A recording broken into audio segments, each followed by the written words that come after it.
Oil crisis in Kenya is snowballing into a major economic crisis.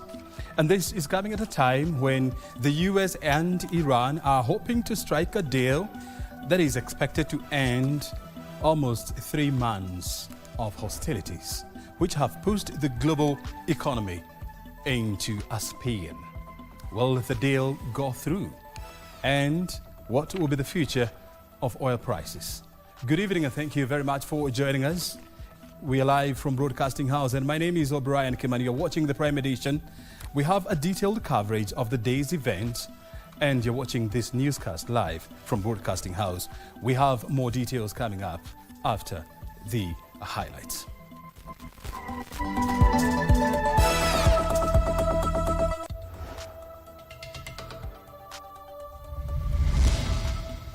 Watuna mafuta naenda kwa petrol station like yesterday, nimeshinda huko Wayaki way yote. Mafuta ilikuwa inapatikana huko Westland Ola peke yake. Fuel shortage enters the third day in several towns, even as the government insists that the country is fuel secure. We will return normalcy and sustain normalcy. It is barbaric for citizens to kill one another. The Mwingi killings. Deputy President Kitui now assures residents of adequate security. And senators decry deprivation of counties of equalization funds amounting to 62 billion shillings.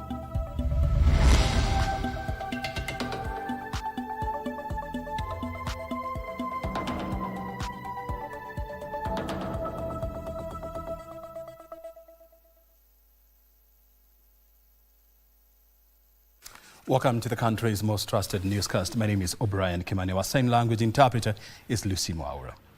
Fuel stockout continued for the third day in many parts of the country as the government moved in to quell shortage fears. Several retailers in Nairobi recorded long queues with motorists facing the risk of stalled vehicles. Energy Cabinet Secretary Opiyo Wandayi has blamed the fuel shortage on a system hitch which is curtailing the normal distribution of fuel. Alan Naoko starts off the newscast with this report.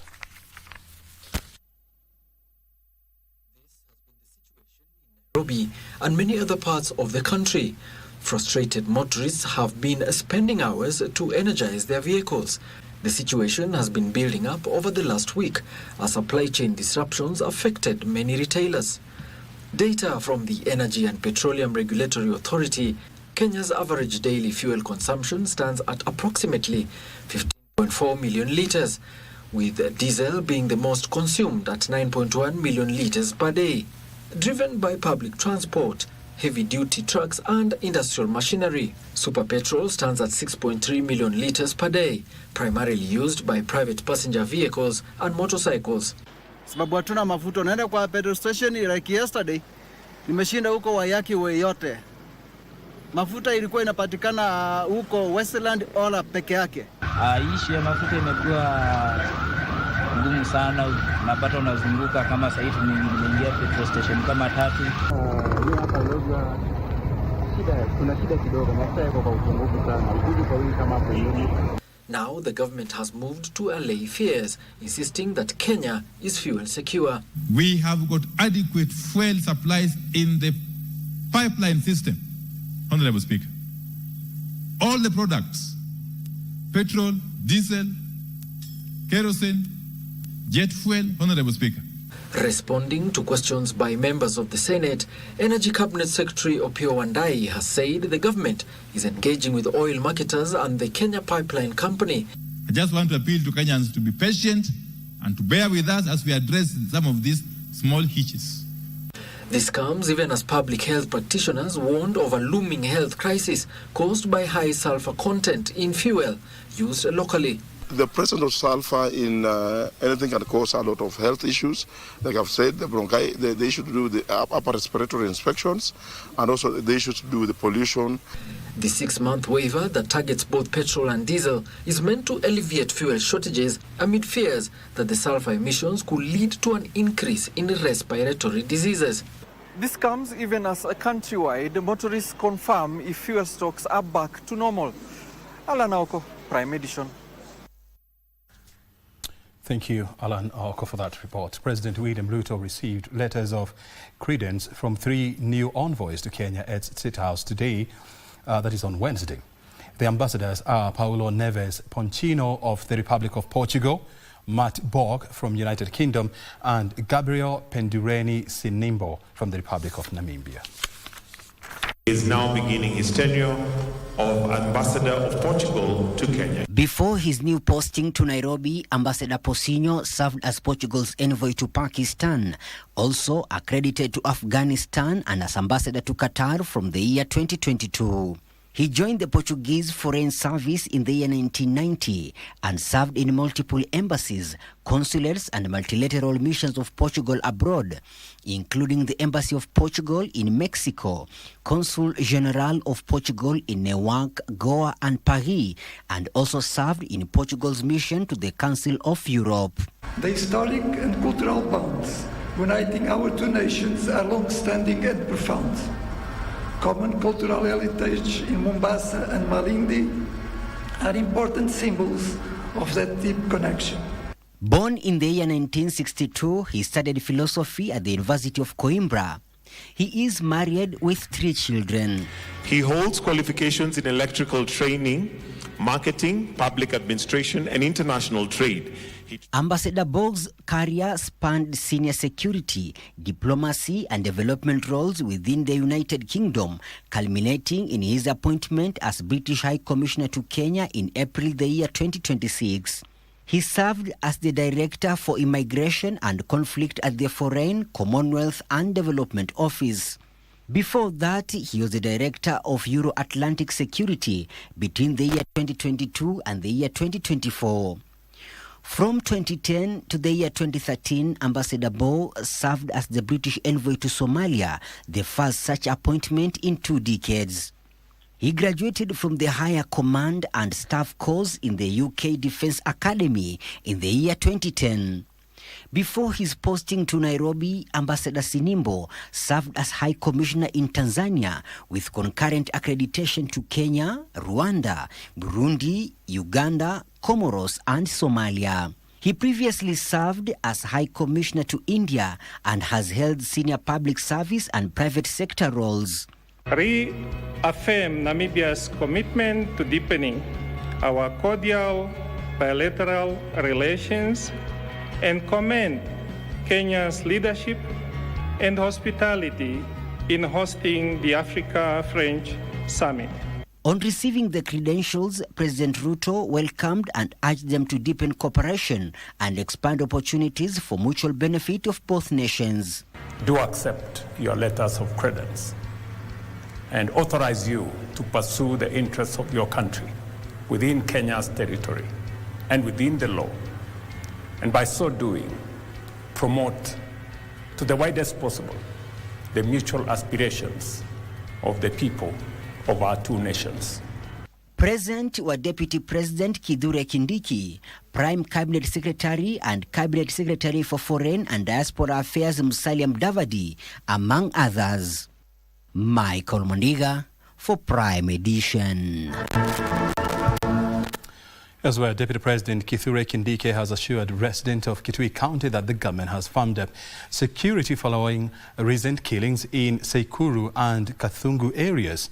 This after 7 people were killed by alleged camel herders and another 8 lost their lives in retaliation attacks in conflict along Garissa-Kitui border. Speaking on Wednesday, after addressing the 3rd Annual Regulatory Authorities and Agencies Conference at Southeastern Kenya University in Kitui County, Deputy President Kithure Kindiki said a lasting solution to the conflict is achievable. I want to give the assurance to the people of Kitui that we will return normalcy and sustain normalcy. It is barbaric for citizens to kill one another for whatever reason. We are taking every effort to make sure that those who are responsible for the death of quite a number of Kenyans, we take action. He said the incident was a case of criminals taking advantage of the conflict associated with natural resources to maim innocent Kenyans. And I don't think anybody has a right to graze another person's crops to save their livestock from death. As much as saving livestock from death is a legitimate objective, it cannot be used as a basis of violating the property rights of other people.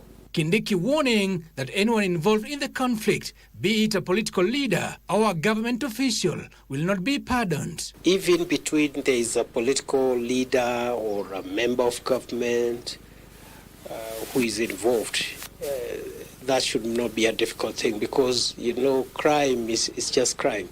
The Deputy President also vowed that all security agencies were on high alert to prevent the reoccurrence of the deadly attacks that left a total of 15 people dead, including a 14-year-old grade 7 learner. Give us Minor, Prime Edition. And on that note, we're coming to the first break of the hour. Remember, you're watching the Prime Edition. And of course, when we are back, we're going to tell you why senators are up in arms over the Equalization Fund. Stay right here.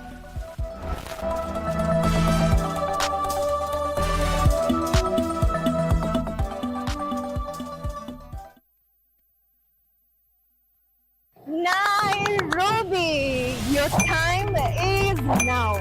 Masani ya kutoka vlog na KBC imeamua lazima uomoke. Tutakuwa tunakaa mtaa yako kukuomosha very fast. Jibu maswali zangu 3 tu. Tuone kama kweli wewe ni true fan wa KBC Channel 1. Na ukizipata 25K ni yako. So make sure una watch KBC Channel 1. Alafu kinicheki kwa streets. Niulize kana kuomosha leo. Omoka na KBC Channel 1. Wanga bad ni mbaya. Education is the foundation of our nation's future, and its transformation begins now. It is for this reason that the Ministry of Education invites you to the second National Education Conference 2026 under the theme Driving Education Reforms Through Effective Leadership, Accountability and Collaboration. Join education leaders, policy makers and stakeholders from 6th to 10th May 2026 at the Lake Naivasha Resort, together for transformative education reforms. Wakenya, ni wakati mwingine wa kuhakikisha kuwa umefile KRA returns. Je, uko rada una challenge yoyote? Usiwe na shaka. KRA wakishirikiana na KBC Channel 1 wanakuja hapo ulipo kusaidia kufile returns na kulipia ushuru wako. Jiunge na msafara wa KRA Roadshow, uwe fiti mambo ya returns. Ijumaa tarehe 8 mwezi Mei tunazuru eneo la Kiambu kuanzia Kikuyu, Limuru, Kimende, Kagwi, Githunguri, Kiambu Town, Banana na kisha tumalizie Ruaka. Tarehe 30 Juni kwa mlangoni. Usingoje hadi dakika za mwisho. File KRA returns mapema. Ishi bila stress. Jijue, jibeta. KRA, tulipe ushuru, tujitegemee.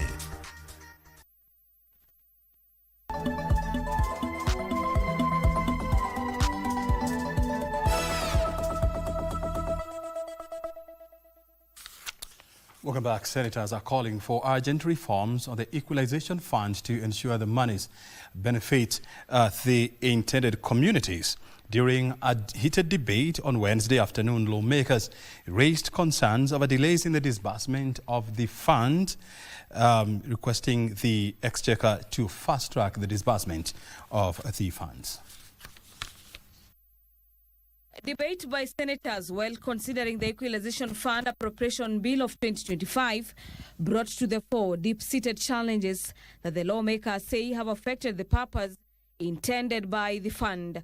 The fund meant to finance basic services such as water, electricity, healthcare and infrastructure in underserved areas, according to the senators, has not been efficiently disbursed by the Treasury, with only 13.4 billion shillings distributed since its establishment. The entitlement that this fund has is about 79.58 billion that needs to go into this fund, Mr. Speaker. And so far, We have only seen an appropriation of about 62 billion to this fund, and out of this, Mr. Speaker, a majority of it has not been given. So for a period of 60 years, you don't have roads, and then you are being given installments of 12 billion, 16 billion. It will take proper lifetimes. There's people who will die in some of these areas without ever seeing electricity or roads. And I think for me, it is unfair because they continue to be Kenyans and they continue to pay taxes. County bosses have also been put on the spot for the delays in the implementation of the projects. There is a project between Isiolo and Oldonyiro, a bridge called Garandare. That project was allocated, or rather funded, in 2021 through Equalization Fund. If you go and see that project, Mr. Speaker, up to date, it's not even done 40%.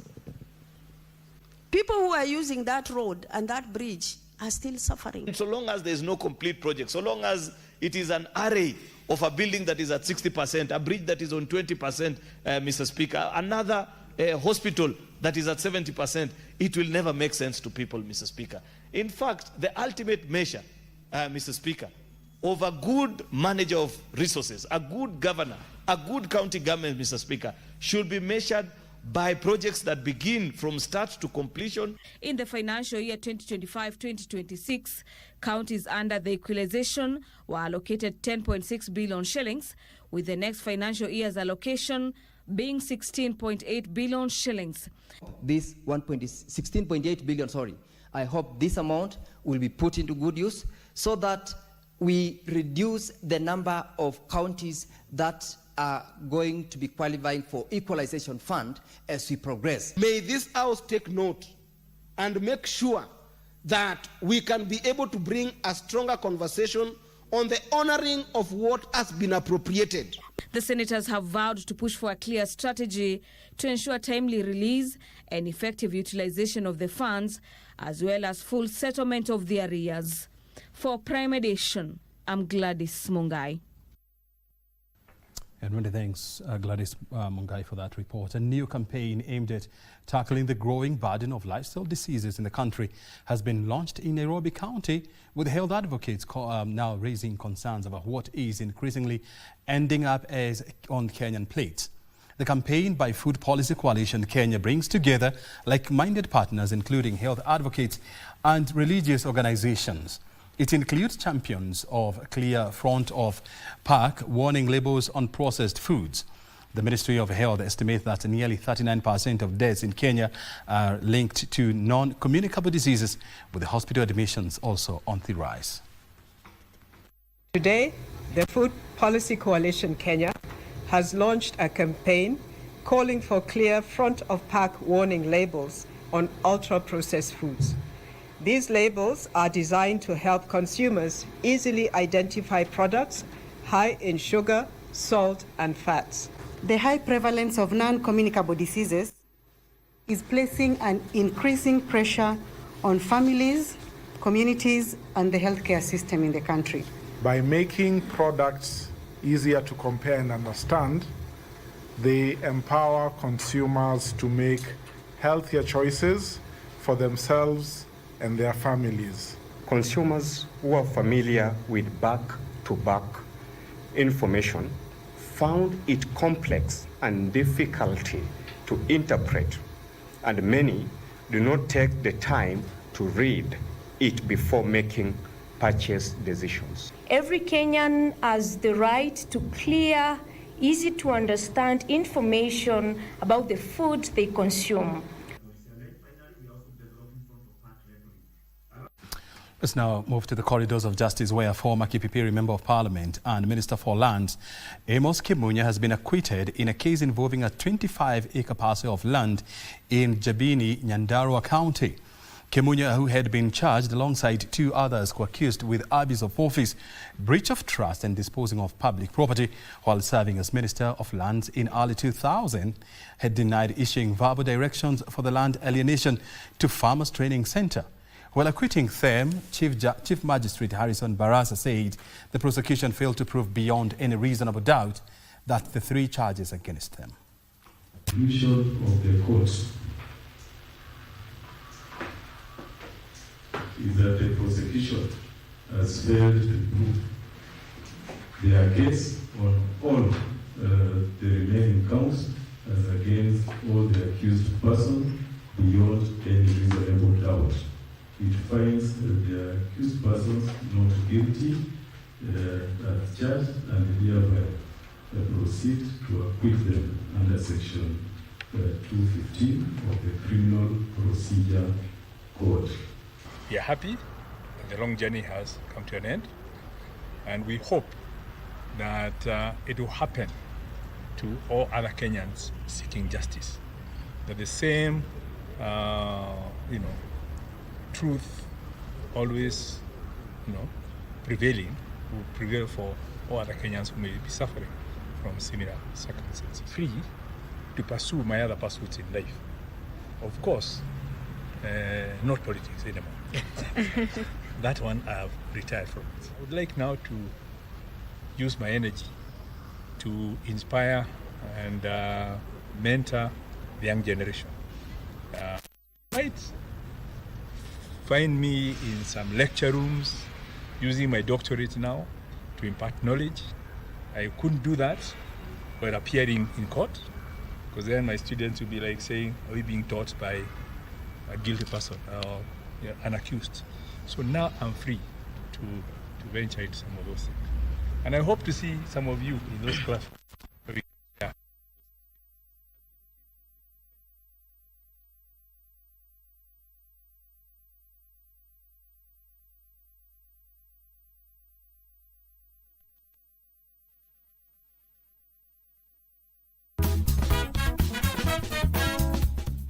Looking for sisterhood, craving solidarity, ready for a space where every woman belongs? Then Dada's Show is the show for you. As we discuss real issues, support one another, and celebrate womanhood the Dada's Show way.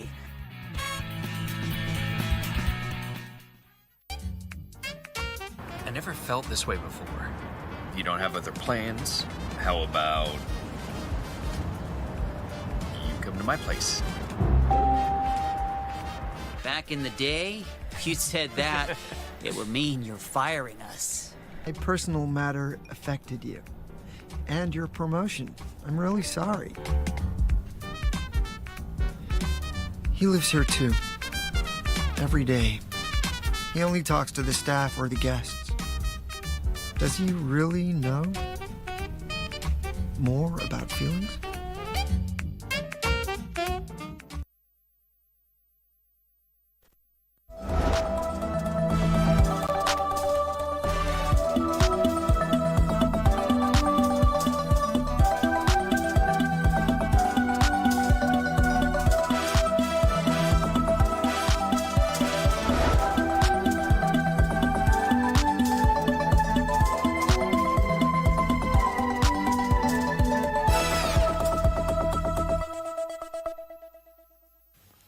Let's move on, where the Central Organization of Trade Unions has condemned DCP party leader Rigathi Gachagua's remarks directed toward Secretary General Francis Atwoli and the trade union.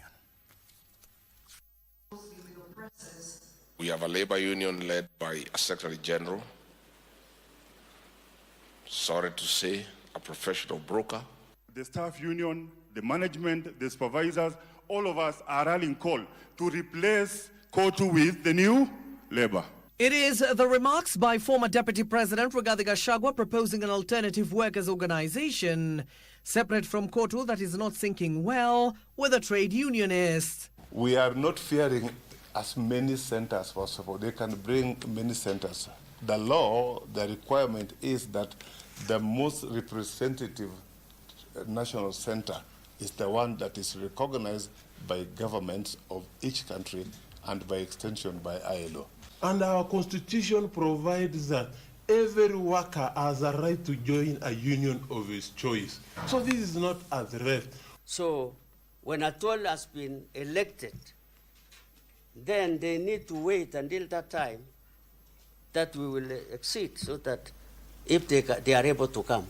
The Central Organization of Trade Union COTU has shrugged off the calls, claiming Gachagua is clinging on any straw to remain relevant in the political field.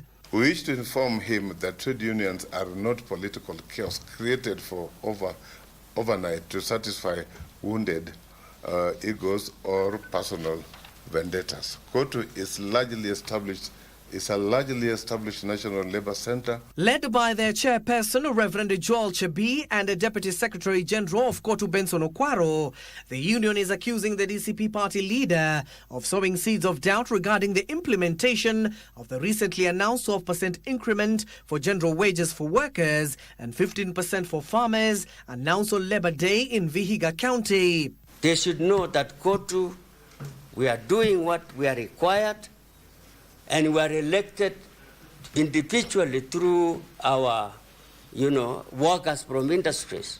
Abdi Aziz Hashim for Prime Edition. Let's now move to the counties where tensions ran high along the Oyugis-Kendu Bay Road in Homa Bay County after a border rider was killed in a road accident, sparking a violent mob attack on the lorry driver. The victim, identified as Victor Omondi, died on the spot after he was hit and dragged by a speeding lorry near Kabarok Junction. These and more stories next in our County News Roundup. Witnesses accused the driver of reckless driving as he was heading to Oyugis, an action that angered border riders and nearby residents. The confrontation soon turned chaotic, with the angry mob attacking the driver, leaving him unconscious at the scene. They burned his vehicle, which was later towed to Oyugis police station as investigations continue. And a family from Luyeke within Sangalong Division in Bungoma County are in dire need of assistance of transporting the body of the 53-year-old man who had gone looking for greener pasture in Garissa County but fell sick and succumbed. The family of Benedict Barasa Osore, a father of 8, is now appealing to the public for help in bringing his body back home. Sasa sina msaidizi yoyote, naomba tu mwenye anaweza kunisaidia anisaidie mwili itoke Garissa kuja hapa. Elsewhere in Mwache Sub-County, Meru County, learners in 85 public schools have received a major boost after the national government disbursed relief food to schools in the area. Mutwati Deputy County Commissioner Joel Kieti noted that the food assistance provided by the national government through the Ministry of Special Programs will go a long way in ensuring the retention of children in schools. Itahakikisha wanafunzi wamekaa kwa shule, watafukuzwa juu ya karo. Itahakikisha kwamba wazazi wataenda kujishughulisha na mambo mengine ya kulima, kwa sababu tumepata mvua ya kutosha.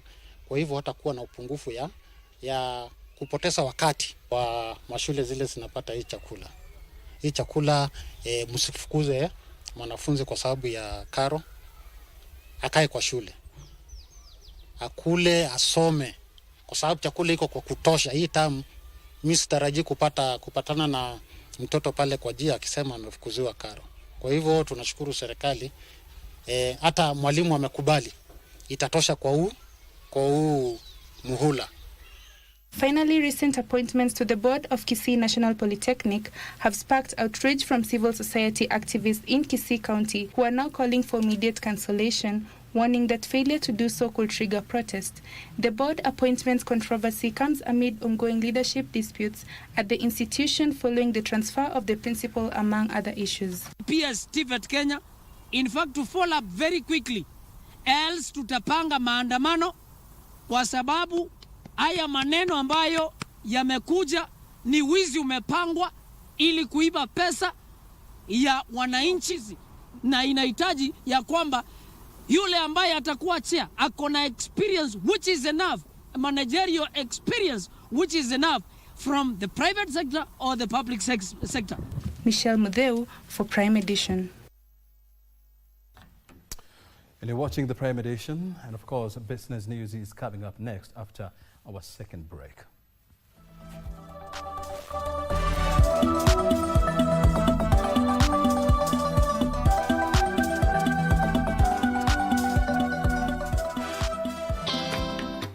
For many, a wheelchair is more than just a device. It is a vital tool for independence and bridge to the world. It transforms personal mobility, allowing persons with disabilities to engage in their daily endeavors on their own terms. When we make spaces accessible, we are not making it just for the persons with disabilities. We are empowering whole families, communities, and the society at large. There's a long journey with disability inclusion. The question is, are you part of it? We understand the challenges that you go through, but having that wheelchair, that is your freedom, that is your privacy. Join us this Saturday as we remind our community to not only build for one, but build for everyone. I'll see you then. Asawa wataka nini? Acha nikwambie Vizena. Wakati wako umeisha, ndio wakati wangu. Nasikia? Lazima tutumie muda tulionao vizuri. Ongea nami tafadhali.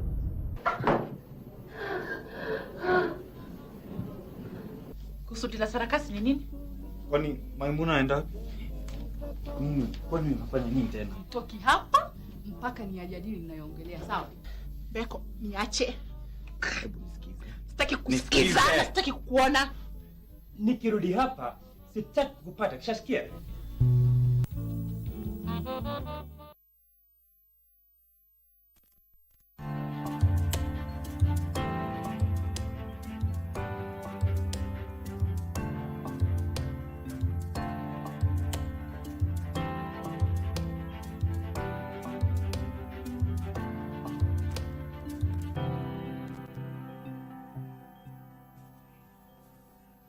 It's time now for business, where business activity is contracted in the month of April as high fuel prices lifted average cost burdens and dampened customer demand. The latest Stanbic Bank Kenya Purchasing Managers Index shows that business conditions declined for a second consecutive month, with the reading for April at 49.4. Readings above 50 signal an improvement in business conditions. The headline Stanbic Bank Kenya Purchasing Managers Index had a reading of 49.4 in April, up from 47.7 in March, but remained below the 50.0 neutral threshold for the second month running. Stanbic Bank Kenya attributes the deterioration to the sharp increase in fuel prices due to the ongoing conflict in the Middle East. This has pushed up transport and production costs, forcing many businesses to raise prices. Consumers are now cutting back on spending, leading to reduced sales across key sectors such as retail, agriculture, and services. In response, businesses in Kenya reduced their output to a lesser extent compared to the previous month. In addition, higher cost and broader economic instabilities constrained business activity, but the softer fall in new orders alleviated some of these pressures. Despite these challenges, employment remains relatively stable. Companies continued hiring for the 15th consecutive month, although most of the new jobs are temporary, reflecting caution about the future.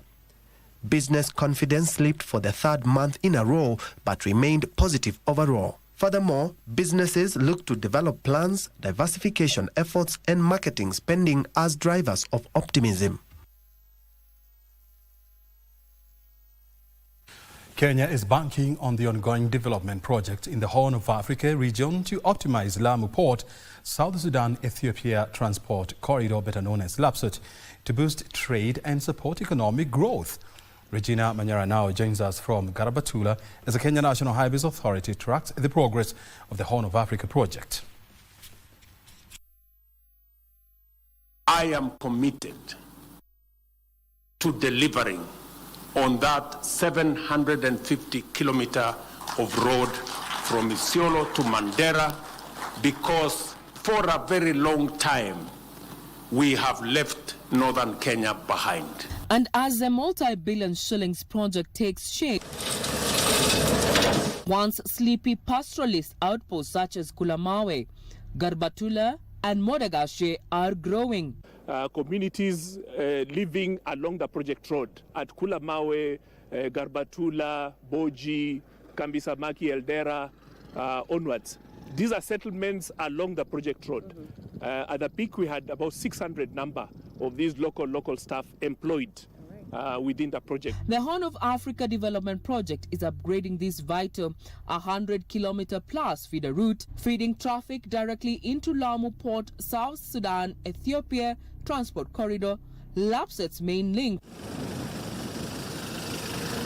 In Garbatula, new businesses are drawing traders from across Isiolo. At the peak, we had about 1,100 staff, both local and non-local, employed on this project. And therefore, these staff live within the project area and they promote local businesses. Livestock markets, the backbone of socio-economic development here, is expanding, with herders moving animals faster while enhancing their income. Modagashe has a similar story, with business steadily growing while families enjoy smoother and shorter trips to their destination. And one town center right in the middle of this particular project is Galbatula. And according to experts, by May 2027, this is going to be a pivotal place to be or center for logistics as well as commercial development. I'm Regina Manyara reporting for KBC Channel 1 from Galbatula. Regina Manyara doing a great job there tracking developments in the northern part of Kenya. The Ministry of Agriculture is collaborating with farmers and pig value chain stakeholders to expand market access for pig producers by 40% to open new opportunities for farmers. The initiative focuses on capacity building and creating an enabling environment for both farmers and private sector players. The government is implementing the Pig Value Chain 2025-2029 strategy that seeks to increase productivity, access to market, and providing an enabling environment for producers to thrive. Currently, Kenya faces a pork shortage of about 15,000 tons annually. We have about 15,000 metric tons that we are lacking, and we are projecting by 2030 we are going to have an increase of about 125%. Come and collaborate and partner with us, especially on disease surveillance and training and awareness. Speakers at a farmers and stakeholders engagement in Murang'a underscored the need for closer collaborations by national and county governments, industry stakeholders, and farmers to grow pig production. We intend to increase the productivity by around 35% by the year 2029.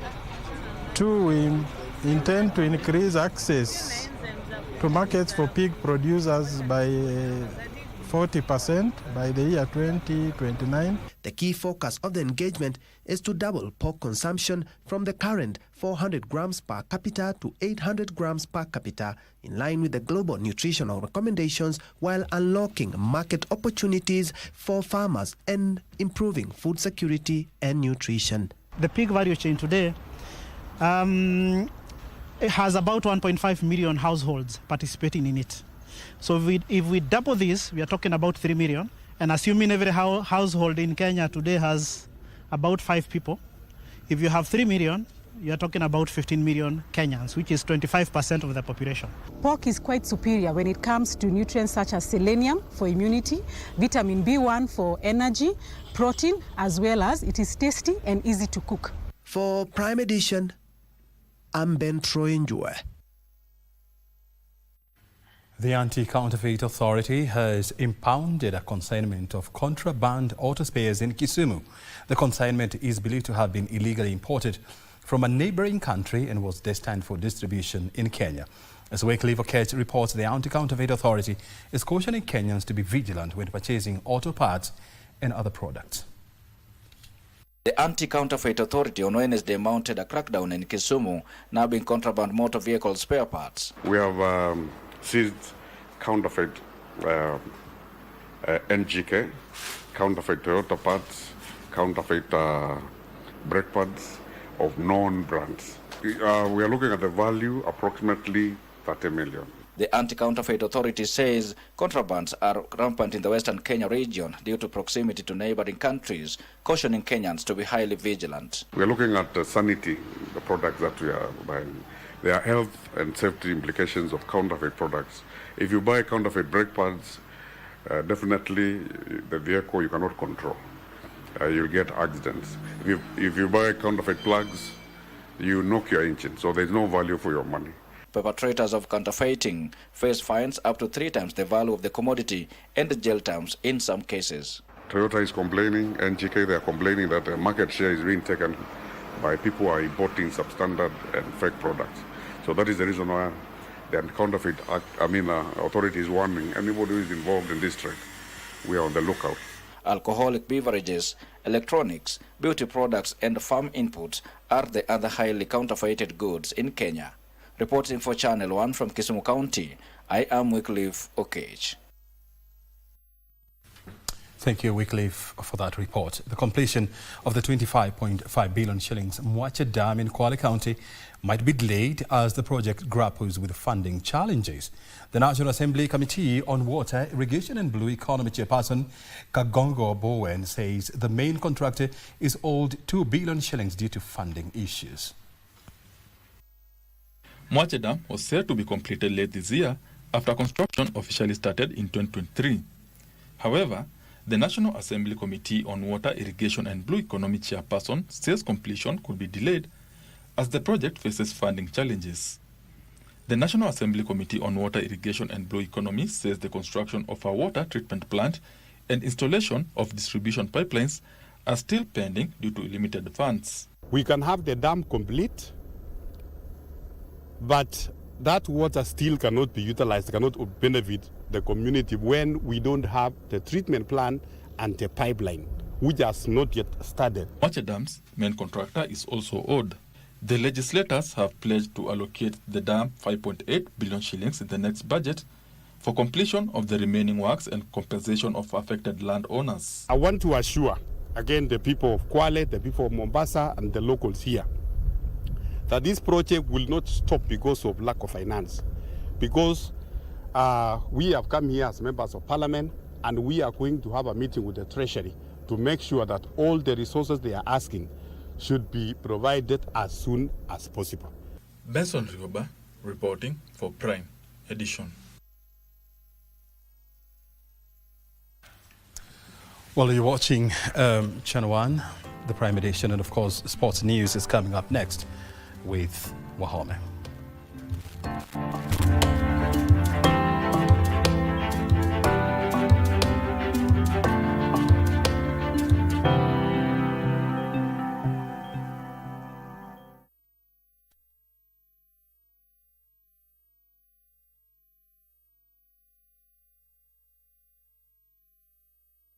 In a world where news is ever-changing, staying informed is more important than ever. Join us every week on News Check, your go-to show for the latest in current affairs, breaking news and in-depth analysis. A warm welcome to KBC News Check. From politics to global events, we bring you content that matter to you. We're not just speaking about the governance and how we want to see it, but want to actually participate. Get your facts, hear from the experts, and really understand what is happening around you. We need to change our system first. You have to do the impossible Yes. to make sure the message is home. Stay ahead, stay informed, stay engaged. Will these people, everybody agree? Just listen to me. Let's give him a chance to clear the air. Catch News Check every Tuesday and Wednesday from 10 a.m. to 12 noon. Only on KBC Channel 1.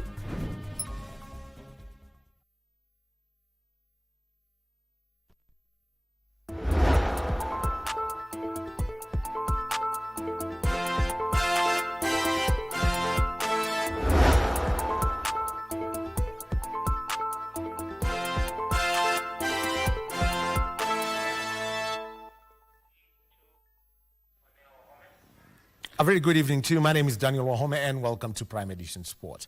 The reigning FKF Men's Premier League champions, Kenya Police FC, narrowed the gap between them and AFC Leopards on the log following a 2-1 win over Murang'a Seal in a midweek match played today at the Police Sacco Stadium. Eric Zakayo gave Police an early lead in the 3rd minute before Victor Haki equalized for Murang'a Seal in the 37th. Abud Omar netted the winner late in the second half to seal all the important 3 points. Despite the victory, Kenya Police maintained their 3rd position on the table with 51 points, 4 behind AFC Leopards, while Gor Mahia lead with 64 points. Elsewhere, APS Bomet edged KCB Nairobi by a goal to nil, while Bandari FC were held to a 1-1 draw by Posta Rangers. Lunga Football Academy, Mofa, Boipo Ligi daraja la pili. Captain Lucho, Awesu Ali Awesu, kwake Yves Scott Yama, Tobias, inawekwa kwake Zakayo!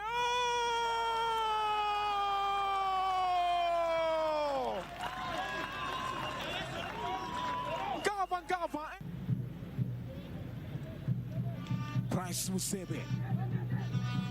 Ataka ikokota inaletwa nje kwake Joe. Victor Haki.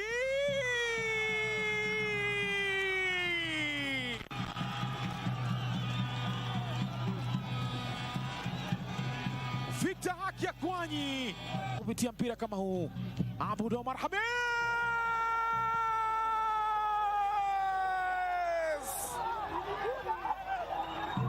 Papo na papo. Kamba ukata jiwe. Hakuna jipya. And from Harambee Stars players were the highlight of the iGaming Africa Charity Football Tournament, which successfully brought together sport, business, and philanthropy in Nairobi. The event, which attracted gaming industry leaders, enthusiasts, and corporate stakeholders, delivered on its promise of raising the funds for charitable causes across Africa while fostering meaningful partnerships within the fast-growing sector.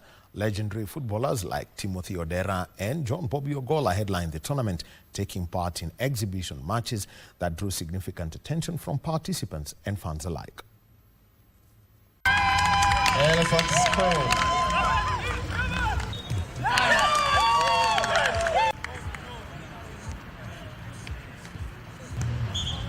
Launch our charity project, which is an iGaming Africa charity game, and the aim for this event is to see that as a community within the gaming industry, we are able to support the society, especially with the financing of sanitization facility projects across various countries in Africa. I think my sponsors, tunajua huku shida ni ganji, watu wanaga do. Shida ni ganji, timu zingine mtu anatoa do kwa mfuko yake, kama Sofapaka tulisikia alikuwa amesema ametumia karibu do ngapi president. Ametoa do mingi sana kwa mfuko wake. Lakini ma sponsors akitokeza wasaidia watoi, boli ya Kenya itainuka.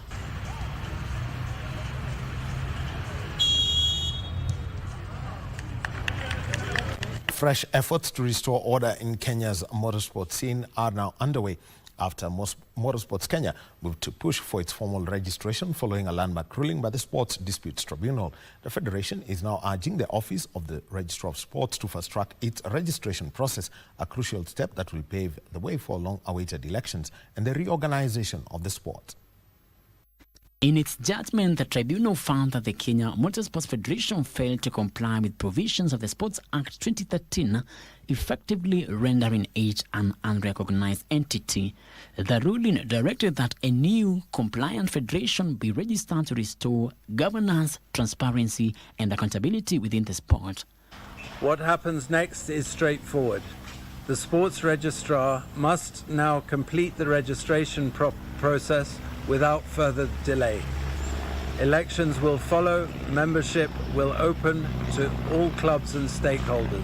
Officials from Motorsports Kenya say the delay in registration continues to stall key activities, including the formation of a substantive leadership structure through elections, as well as the coordination of national competition. Our fight has been about governance and organization. And the first thing that we want to ensure is that we have accountability and corporate governance structures in our organization. Now, if you look at the constitution that we presented before the registrar, one of the key pillars in that constitution is a commercial commission. We're looking forward to bringing in more ladies with a dream to drive new categories. We look forward to bringing new, young, upcoming lady drivers and bringing them up to, winning championships. Frederick Mwoche for Prime Edition. And Athletics Kenya President Lieutenant General retired Jackson Tuwei has challenged Kenyan athletes to always aim for better results at every international event as they compete to raise the country's bar. Tuwei was speaking during the opening of the first Nike shop in Kenya. The Team Kenya is set to leave this country for Accra, Ghana for the Africa Senior Athletics Championship set for the 12th to the 17th of May this year. With one Kenyan relay team having secured a ticket to the 2027 World Championship in Beijing, the president of Athletics Kenya, retired Lieutenant General Jackson Tuwei, has challenged the next Kenyan team, who will be leaving the country this week for Ghana ahead of the Africa Senior Athletics Championship, to return home with better results. Let's wish our athletes well. Let us pray for them. let us also challenge them that they need to do more. And let us get out of some of these challenges like doping. Tuwei was speaking during the opening of a first Nike shop in Kenya that Athletics Kenya and the National Olympic Committee of Kenya say will ease the logistical challenges faced by the country's federations and sportsmen and women when acquiring sportswear for competitions and training. In the future, we are looking forward also to having a distribution store here. That equipment that belongs to National Olympic Committee will be sent directly to Nairobi so that the athletes can benefit and don't lose time when they are waiting for shipment from the US. Nike, they've been with us for many years, and we're happy that finally they have a store, a shop within our country. I can say that it has taken a very long time for them to have here, but this is the best time. The shop will be one of 3 that Nike hopes to set up in 1 year's time. We believe that the Kenyan market, or more broadly the East African market, is ready for the products that Nike has. And more importantly, as I've mentioned earlier on, we're in a position to start learning from Africa about our products and how we can adapt our products for the local consumers and what they specifically want from Nike as well. The Kenyan team for the Africa Senior Championship will leave the country this week ahead of the 12th to 17th May Championship in Accra, Ghana. And Kenya will be represented by 9 teams in the East African Netball Championship that is scheduled to be held from Sunday this week at the Ulinzi Sports Complex. Kenya Prisons will field a team each in the men's and women's categories, while the others include Ulinzi Swords, Kenyatta National Hospital, and Red Pearls women's teams. Nairobi Swifts, Vihiga Kings, and Kilifi Teachers men's teams will also take part in the one-week tournament, which will also include a veterans display where Kenya will also be represented. National Insurance Corporation of Uganda and Kampala University netball teams will be defending the women's and men's titles, respectively. Other teams from Tanzania and South Sudan have also confirmed their participation, with more expected from Rwanda, Burundi, and the Democratic Republic of the Congo. Beyond competition, the championships will provide a key platform for player development, offering athletes exposure to elite regional talent and valuable experience to boost both their careers.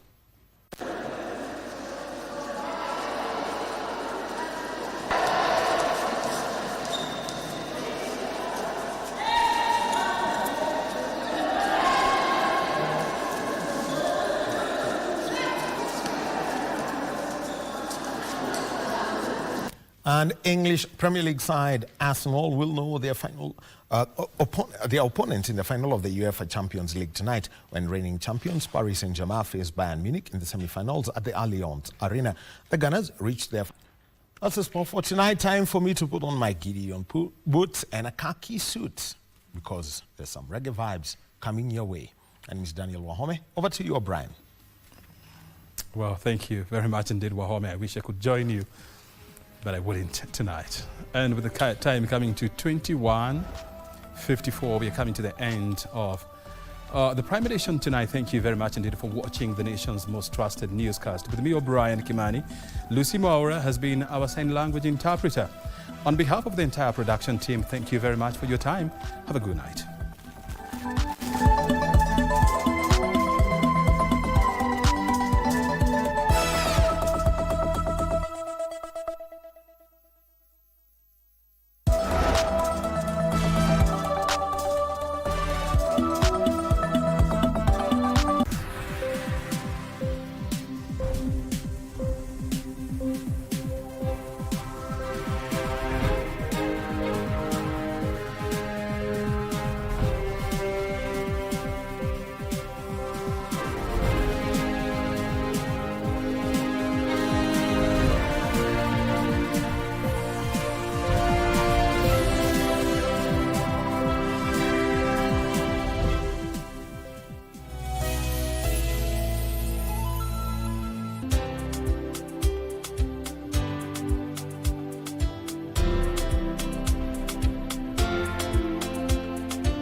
Good morning. Good morning, Kenya. Wake up with Good Morning Kenya, the morning show that's got it all. We dive deep into issues shaping our country. Youth are a voice of a nation. What is the next step for the young people? Unpacking political landscape from Monday to Wednesday. We discuss family matters. It is very important to guard your relationship. And for your health. Someone doesn't wake up and they become an addict. It's in stages. We've